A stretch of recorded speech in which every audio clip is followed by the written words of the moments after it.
भ्यो नमः। उपनिषद की कथा में सबका स्वागत है। हमने कल भृगुवल्ली को प्रारंभ किया था और भृगुवल्ली में भिन्न भिन्न प्रकार से उन्होंने बताया कि अन्न की बात करी, सारे कोशों की व्याख्या करी। तो आज हम दशम अनुवाक से प्रारंभ कर रहे हैं। यह भृगुवल्ली का अंतिम अनुवाक है। न कंचन वसतौ प्रत्यचक्षित, ये एक घटना के बारे में बात करेंगे।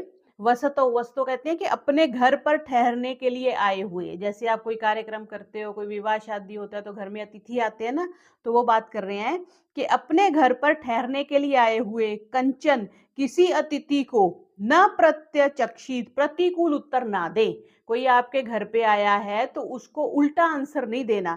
देखो उपनिषद कितनी छोटी बात बता रहे हैं। अब देखो इस चीज की ब्रह्म प्राप्ति के साथ कनेक्ट कर रहे हैं। ब्रह्म का विषय चल रहा है ना, भगवान को कैसे पाया जा सकता है। उसमें एक बात कह रहे हैं कि अपने घर पर आए हुए किसी भी अतिथि को प्रतिकूल उत्तर ना दें।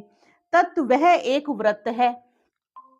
फिर क्या कहा, तस्मात इसलिए यया कयाच विद्या, किसी भी प्रकार से बहुत सा अन्नम प्राप्त करना चाहिए। अगर आप सदगृहस्थ हैं तो आपके घर में अन्न होना चाहिए, खान पान की व्यवस्था होनी चाहिए। क्यों, कोई भी आए तो उसको कुछ भी जलपान अवश्य देना चाहिए।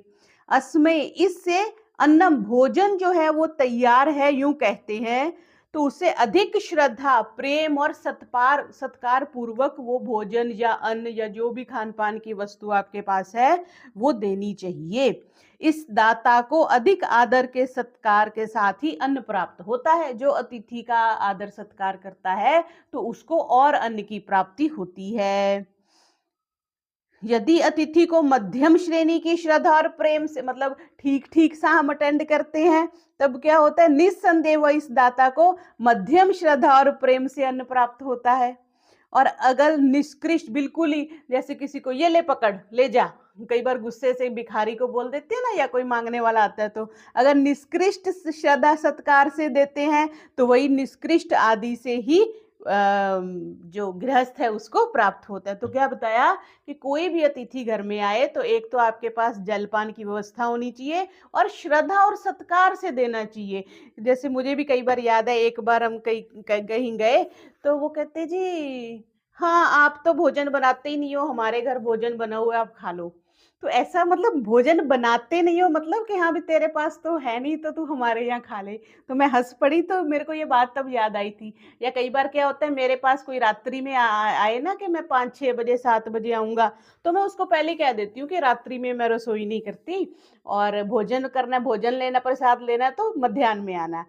तो ये स्पष्ट है, ये एक नियम है। ये नहीं कि अगर कोई आ गया तो लेकिन उसको जलपान तो दे सकते हैं, कुछ फल दे सकते हैं, कुछ ड्राई फ्रूट्स पड़े होते हैं वो दे सकते हैं।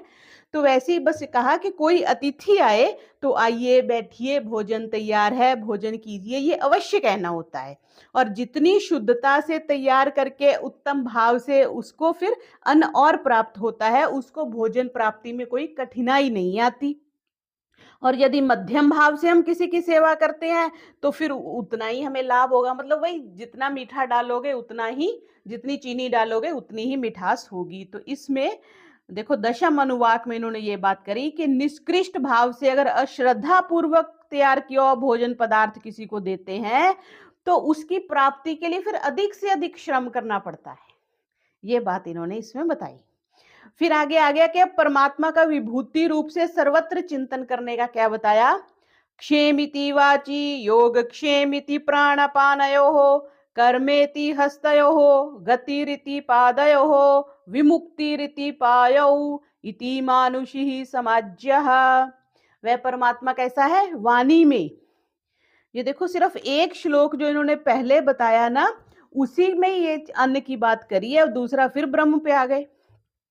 स परमात्मा, वह परमात्मा कैसा, वाचा वाणी में, क्षेमिति रक्षा शक्ति के रूप में, प्राण अपानयो प्राण और अपान में, प्राप्ति और रक्षा में, हस्तयो हाथों में, कर्म करने की शक्ति के रूप में, पादयो पैरों में, गति इति चलने की शक्ति में, गुदा में, और विमुक्ति इति मल त्याग की शक्ति बनकर है। वो परमात्मा कहाँ कहाँ पर है, सब जगह है। हाथों में है, पैरों में है, गुदा द्वार में है, सब जगह है और उसकी शक्ति ही सब जगह काम कर रही है। तो मानुषी समाज्य, मानुषी समाज्य मीन्स ये आध्यात्मिक उपासनाएं हैं और देवी उपासनाओं की वर्णन करते हैं, जैसे वृष्टि हो गई, वर्षा हो रही है, आजकल ज्यादा वर्षा हो रही है, तो तृप्ति शक्ति के रूप में तृप्ति होती है ना, अभी नवरात्रि आ रही है, तो नवरात्रि का एक मत, तो कल भी कोई पूछ रहा था कि नवरात्रि करने चाहिए कि नहीं करने चाहिए। तो देखो ये संधि का समय है, दो मौसम अभी वर्षा ऋतु है, वर्षा ऋतु या इसको ग्रीष्म ऋतु के बाद शरद ऋतु चल रही है, तो उसमें अभी शीतकाल आएगा। तो संधि में क्या होता है कि डाइजेशन कम हो जाती है, बीमारियों के चांसेस ज्यादा होते हैं, और मानसिक स्थिति भी, जैसे सुबह सुबह डिफरेंट है, शाम को डिफरेंट है, तो संधि काल में कहा जाता है कि अन्न कम लेना चाहिए, गरिष्ठ भोजन नहीं करना चाहिए। तो नवरात्रि इसीलिए हमारे पुरखों ने बना दिए कि दोनों समय संधि काल आ गई, मार्च अप्रैल में भी संधि आती है जब शीत ऋतु खत्म होती है, तो उस समय कम भोजन किया जाए, उबला भोजन किया जाए, फलाहार पे रहा जाए, तो आप अपने शारीरिक शक्ति को बनाकर रख सकते हैं। तो इसलिए नवरात्रि का किया गया। अब क्योंकि अब किसी को धार्मिक आस्था से हम नहीं जोड़ते, तो हम उसको इग्नोर करते हैं, करते ही नहीं। कितनी बार किसी को कहो यज्ञ करना है, यज्ञ करना है, हाँ जी कर लेंगे कर लेंगे, लेकिन नवरात्रि किसी को भी बता दो तो नवरात्रि में हाँ जी नवरात्रि में करना है। तो नवरात्रि को एक धार्मिक उसका दे दिया गया कि एटलीस्ट 6 महीने के बाद तो कुछ धार्मिक अनुष्ठान करो, घर में कोई हवन करो, कोई सत्संग करो, कुछ पूजा पाठ करो। तो इस दृष्टि से नवरात्रि बनाए गए। तो वही क्या कह रहे हैं कि ये जो शक्तियां हैं, हाँ, वो मैं शक्ति की बात कर रही थी कि शक्ति की उपासना इन दिनों में करते हैं। शक्ति तो हर व्यक्ति को ही चाहिए, चाहे वो किसी भी धर्म से है, चाहे किसी भी मत संप्रदाय से है। जठराग्नि भी चाहिए, खाया हुआ भोजन पचना भी चाहिए, बुद्धि में भी शक्ति चाहिए, आपको वो बात समझ में आनी चाहिए जो कही जा रही है। तो सारी शक्तियां बनकर स्थित है। पशुओं में भी वह है, यश में, नक्षत्रों में, ज्योति इति, उपस्थ में, प्रजा में, अमृतम, वीर्य रूपी अमृत में, आनंद देने की शक्ति के रूप में स्थित है, और आकाश में ही सबका आधार बन के स्थित है। तो सर्वव्यापकता को ही उन्होंने एक तरह से विस्तार किया है कि मनुष्य के शरीर में प्रतीत होने वाली जितनी भी शक्तियां हैं, हाथ उठाने की भी तो शक्ति चाहिए, घर से बाहर चल के जाने की भी तो शक्ति चाहिए। आज ही कोई भाई जी कुछ काम कर रहे थे तो एकदम से उछल के वो काम किया, तो शरीर में ऊर्जा है तभी तो आप उछल के काम करोगे, नहीं तो बैठे हो जी, बुलाओ किसी को जो काम करे। तो शक्ति जो है वो परमात्मा की वजह से यहाँ पे ये बता रहे हैं। तो जितनी भी दैवी शक्तियां आपको प्राप्त हैं आपके शरीर में, वो अन्न आदि को प्राप्त करने की, जल की, वो सारी जो है वो परमात्मा की ही शक्तियां हैं। श्रीमद् भगवत गीता में भी कहा कि इस जगत में जो कुछ भी विभूति है, शक्ति है, या जो कुछ भी शोभा से युक्त है, वह मेरे ही तेज का एक अंश है।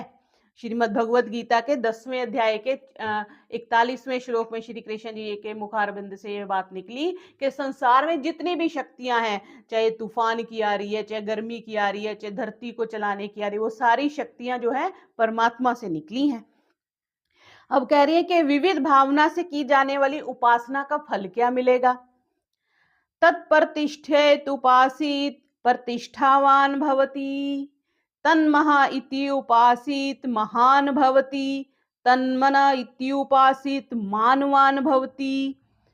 तो सारा ये क्या बताया, जैसे मानवान कह दिया, मान वाला, धनवान धन वाला, बुद्धिमान बुद्धि वाला, उसी दृष्टि से कहा कि वह जो परमात्मा प्रतिष्ठा है, जो सबका आधार है, उसकी जो उपासना करता है वो साधक कैसा हो जाता है, प्रतिष्ठा वाला हो जाता है। अब प्रतिष्ठा क्या हो गया, दूसरों को आधार देने वाला हो जाता है, दूसरों का सहयोग करने वाला हो जाता है। कई बार हम सोचते हैं ना कि ये काम करना है, कौन करेगा, जिसके पास वो करने की शक्ति है वही करेगा ना। आप कुम्हार को जाके कह दो कि मेरे लिए लकड़ी का कुछ बना दे, तो वो नहीं बना सकता, कारपेंटर को ही बुला के लाना पड़ेगा, कारपेंटर ही लकड़ी का काम करेगा। जिसके पास जो शक्ति है वो उसका आधार है।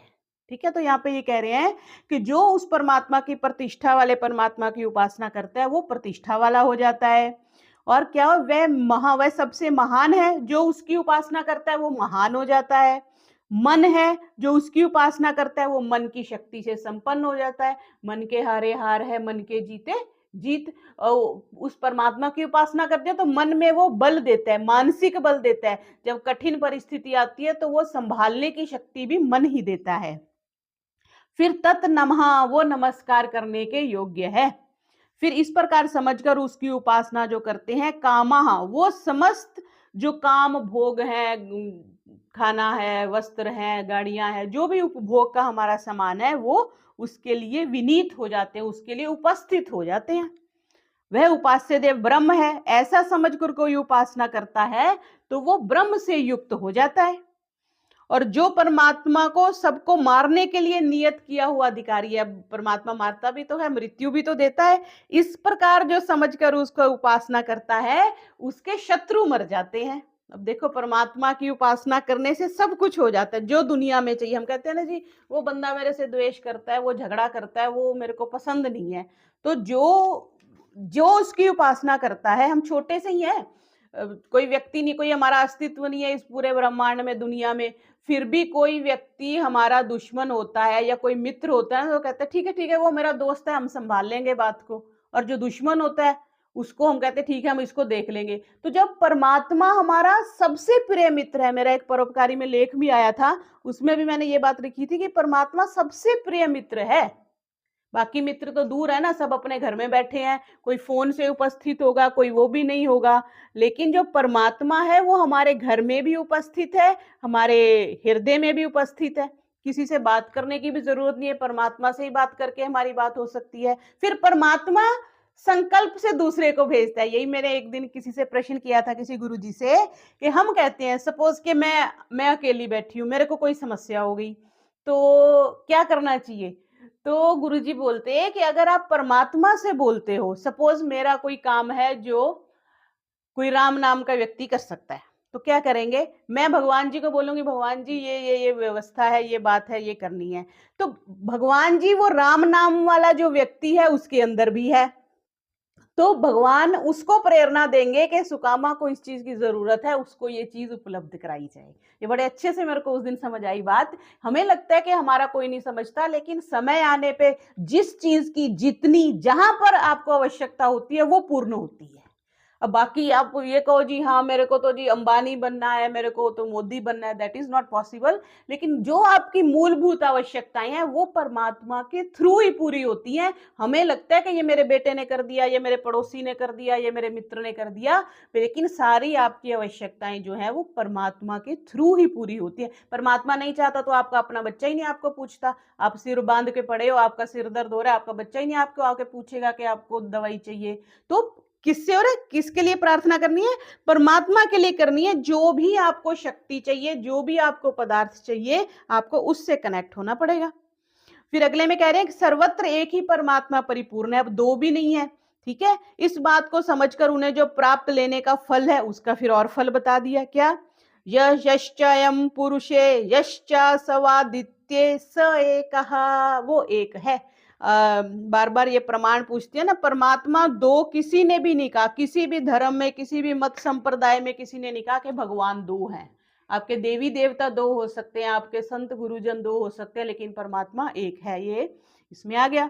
वह परमात्मा जो इस मनुष्य में है और जो वही परमात्मा सूर्य में है, यह दोनों एक ही हैं, दो नहीं है कि वो पर सूर्य इतनी दूर है धरती से तो वहां कोई परमात्मा डिफरेंट होगा और यहाँ कोई डिफरेंट होगा ना, एक ही है। कितनी कमाल की बात है ना, कैसी चीज होती होगी। अब हमारा एरोप्लेन भी थोड़ा ऊपर नहीं जा, थोड़ा सा ऊपर जाने के बाद नहीं जा सकता। अच्छा, आजकल ये जो भेजते हैं अंतरिक्ष में यान भेजते हैं, वो भी एक लेवल तक की जाते हैं, सूर्य तक तो कोई भी नहीं जा रहा। तो एग्जाम्पल किसकी दी कि सूर्य में भी वही परमात्मा है जो मनुष्य में है। इस तत्व को जानने वाला है वो मर करके क्या करता है? अन्नमय आत्मा को प्राप्त होके इस प्राणमय और सारे जो हमारे कोशों की बात आई उन सब को लांग करके वो काम रूपी इच्छानुसार रूप वाला हो जाता है और सब लोकों में विचरता है और शाम का गायन करता हुआ रहता है। तो जब वो उस परमात्मा से मिल जाता है, अब आपका घर एक हरिद्वार में है, आपका एक घर चंडीगढ़ में है और एक दिल्ली में है, और हम आपके मित्र हैं, तो आप क्या कहोगे? जी आप दिल्ली जाओ तो दिल्ली मेरे घर में रुक जाना, आप चंडीगढ़ जाओ तो चंडीगढ़ मेरे घर में रुक जाना। तो यहाँ पे ये कह रहे हैं जो परमात्मा को जानता है फिर वो सब लोकों में विचरण करने वाला हो जाता है। परमात्मा कहेगा सूर्य लोक भी मेरा घर है, जब सूर्य लोक में आओ मेरे घर आ जाना, चंद्रलोक में भी मेरा घर है, चंद्रलोक में जब आओ तो मेरे घर आ जाना। तो वही बात कह रहे हैं कि सब लोकों में वो विचरता हुआ लोकान अनुसंचरण, एक घर में, एक देश में, एक धरती की बात नहीं हो रही। किसी भी लोक में आप विचरण करोगे तो वो परमात्मा में ही विचरण होगा। फिर आगे कह रहे हैं कि उसके आनंद मगन मन में जो समता और सर्वरूपता के भाव उठते हैं, उसका वर्णन अगले में कर दिया। इसमें जैसे हम सामगान करते हैं ना, वैसा सा ये श्लोक है। हावू हावू हावू, अहम अन्नम अहम अन्नम अहम अन्नम, अहम अन्नादो अहम अन्नादो अहम अन्नादः। बड़ा एक प्रसिद्ध सा ये श्लोक है। आश्चर्य, हावू कहते हैं आश्चर्य को, आश्चर्य आश्चर्य आश्चर्य, मैं अन्न हूं, मैं अन्न हूं, मैं ही अन्न का भोगता हूं, मैं ही अन्न का भोगता हूं, 3 बार कह दिया। फिर श्लोक, इनका संयोग कराने वाला हूं, श्लोक कृत हूं, इनका संयोग कराने वाला हूं, और श्लोक कृत इनका संयोग कराने वाला हूं, 3 बार कह दिया। मैं ऋतस्य, सत्य का प्रत्यक्ष दिखने वाले जगत की अपेक्षा से सब में प्रधान होकर उत्पन्न होने वाला ही मैं हूं। ये ब्रह्म से कहलवा रहे हैं। देवे भय, तभी बार बार कहते हैं ना, अन्न का अनादर नहीं करना चाहिए। क्यों? क्योंकि परमात्मा अन्न है। देवे भय, देवताओं से भी पहले विद्यमान है। अमृत का केंद्र हूं। ब्रह्म की तरफ से कह रहे हैं, वह क्या करता है? मेरी रक्षा करता है। मतलब योगी बोल रहा है, मैं अन्न स्वरूप होकर अन्न खाने वाले को निगल जाता हूं और समस्त ब्रह्मांड का तिरस्कार करता हूं। मेरे प्रकाश की एक झलक जो है वो सूर्य के समान है। इस प्रकार जो जानता है, तो ये अंतिम बात इन्होंने यहाँ पे क्या कही कि उस महापुरुष की स्थिति जो है फिर शरीर में नहीं रहती। जो ब्रह्ममय हो जाता है ना, जो सारे लोकों में विचरण करता है। बहुत सी हम देखते हैं जो साधक हुए हैं, देवरा बाबा की भी बहुत कथाएं आती हैं कि वो शरीर उनका कहीं पड़ा होता था और वो कहीं और जा करके कुछ कार्य करके आ जाते थे। तो वही कह रहे हैं, उस महापुरुष की जो स्थिति है फिर वो शरीर में नहीं रहती, वह शरीर से सर्वथा उठकर परमात्मा को प्राप्त कर लेता है। इससे ये प्रकट हुआ कि जिसकी परमात्मा के साथ युक्ति हो जाती है, जो परमात्मा से मिल जाता है, उसके बारे में कि वो परमात्मा फिर पावन उद्धार करके शुद्ध अंतःकरण वाला हो जाता है। उसका किसी से राग द्वेष तो पहले ही खत्म हो जाते हैं। तो उसकी अलौकिक महिमा बता रहे हैं कि सारे भोग की वस्तुएं, सारा भोगने वाला जीवात्मा, इन दोनों का संयोग कराने वाला परमेश्वर मैं एक ही हूं। वो कथाएं सुनते हैं ना, एक भक्त बैठ गया जी, मैंने तो रोटी नहीं खानी जब तक भगवान जी नहीं आएंगे तो खाएंगे। तो ऐसी कोई चर्चा मिलती है कि फिर भगवान जी उपस्थित हुए किसी के थ्रू और उसको रोटी खिलाई। तो ऐसे जिद्दबाजी तो खैर नहीं, लेकिन फिर भी कह रहे हैं कि जितनी भी भोगने वाली वस्तुएं और भोगता आत्मा, उन सबको परमात्मा ही संयुक्त करवाता है। ये यहाँ पर ये बात कर रहे हैं। तो दूसरी दृष्टि से जो भी हमें वस्तुएं मिलती हैं वो परमात्मा के कारण ही मिलती हैं, परमात्मा के थ्रू मिलती हैं।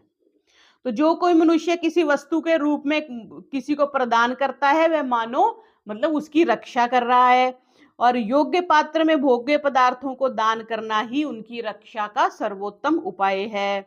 और इसके विपरीत जो समस्त भोगों का स्वयं ही उपभोग कर लेता है, तो वो स्वयं ही अन्न खाने वाला, जो मोघ मन्नम विंदते अप्रचेता सत्यम ब्रवीमि सदिस्तस्य नारे मनम पुष्यति नो सखायम केवलागो भवति केवलादि। जो भोजन सिर्फ खुद ही करते हैं, किसी को देता ही नहीं है। अब आप कहोगे जी हम तो रहते ही अकेले हैं, किसको भोजन दे? आपकी गली में कुत्ते हैं, आपकी गली में गाय है, पक्षी है, कुछ ना कुछ तो किसी को दो, अकेले नहीं खाना। तो वही कह रहे हैं, जो सिर्फ स्वयं ही खा जाता है उसका विनाश हो जाता है, उसकी भोग सामग्री टिकती नहीं है।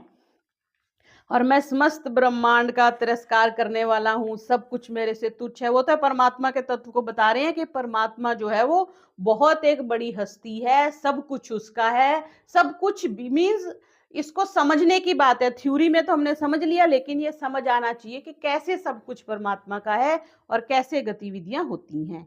इस प्रकार ये हमारा भृगुवल्ली का दशम अनुवाक इस उपनिषद का समाप्त हुआ, भृगुवल्ली समाप्त हुई। कृष्ण यजुर्वेद का 33 उपनिषद हमने संपूर्ण किया। ओम का उच्चारण ओम।